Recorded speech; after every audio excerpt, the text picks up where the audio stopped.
Hello दोस्तों, मेरा नाम सुनील सिंह है और मैं सूरजपुर साउंड संघ का सचिव होने के नाते आप सबको एक सूचना देना चाहता हूँ कि अभी आपने देखा कि यूट्यूब पे काफ़ी यूट्यूबर्स वीडियो बना बना के डाल रहे हैं कि सूरजपुर ज़िले में डीजे बंद हो गया है।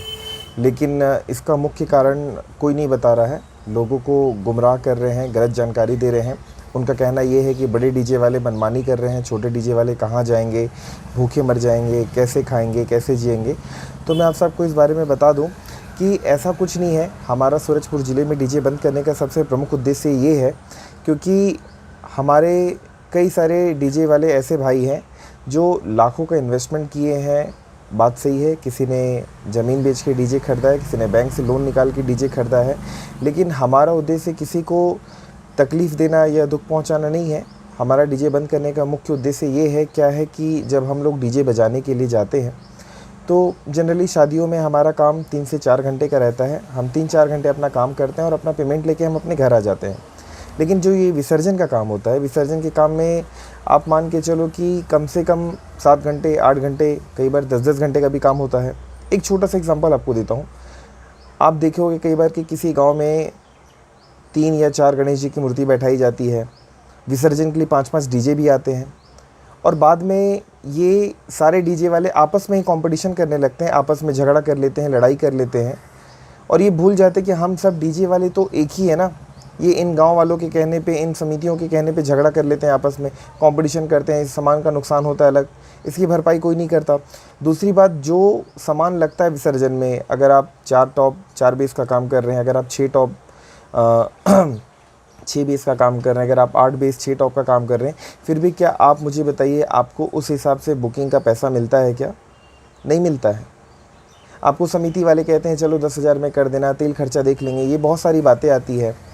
और जो लोग बार बार यूट्यूब पे ये बात कर रहे हैं कि छोटे डीजे वाले कहाँ जाएंगे, छोटे डीजे वाले भूखे मर जाएंगे, वो कैसे काम करेंगे, तो मैं उनको बता दूं कि उनके पास भी काम करने का ये सुनहरा मौका है। क्या है कि बड़े डीजे वाले चलिए मान लेते हैं कि लाइव शो का काम करेंगे, जगराता का काम करेंगे, स्टेज शो का काम करेंगे, बट जिनके पास 2 टॉप 4 टॉप 6 टॉप का सेट रखे हैं वो लोग, उनके लिए मैं बता रहा हूँ बहुत सुंदर उपाय है। उनको क्या करना है कि पंडाल में मान के चलिए कि 3 दिन 6 दिन 11 दिन 9 दिन गणेश जी की प्रतिमा को बैठाई जाती है। आप अपना 2 टॉप एक पंडाल पे दे सकते हैं। नॉमिनल दिन पे अगर आप 1,000 रुपये में 2 बॉक्स देते हैं, आप गणेश पूजा में आप 2,000 रुपये के हिसाब से आप पर दिन का दे सकते हैं।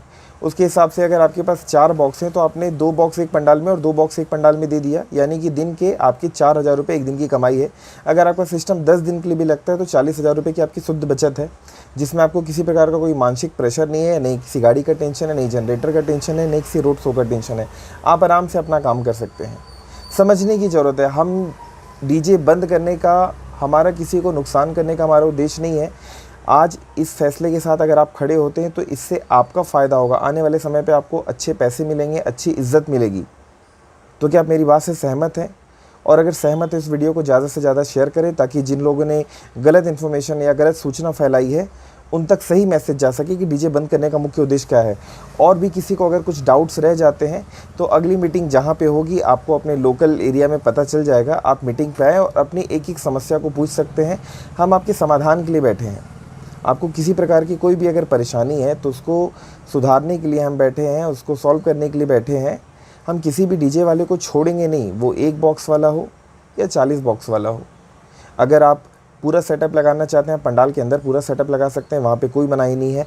बात आप समझिए, बस विसर्जन के काम पे हमने पाबंदी लगाई है। जहाँ पे गाड़ी में सेटअप लोड होके जाता है, हमने उस काम के लिए बंद किया है, वो भी मात्र कृष्ण जन्माष्टमी और गणेश विसर्जन। उसके बाद आप स्वतंत्र रूप से काम कर सकते हो और उसके बाद आप देखिए आपको अच्छे पैसे मिलेंगे, अच्छा काम मिलेगा और टेंशन फ्री आप काम करेंगे।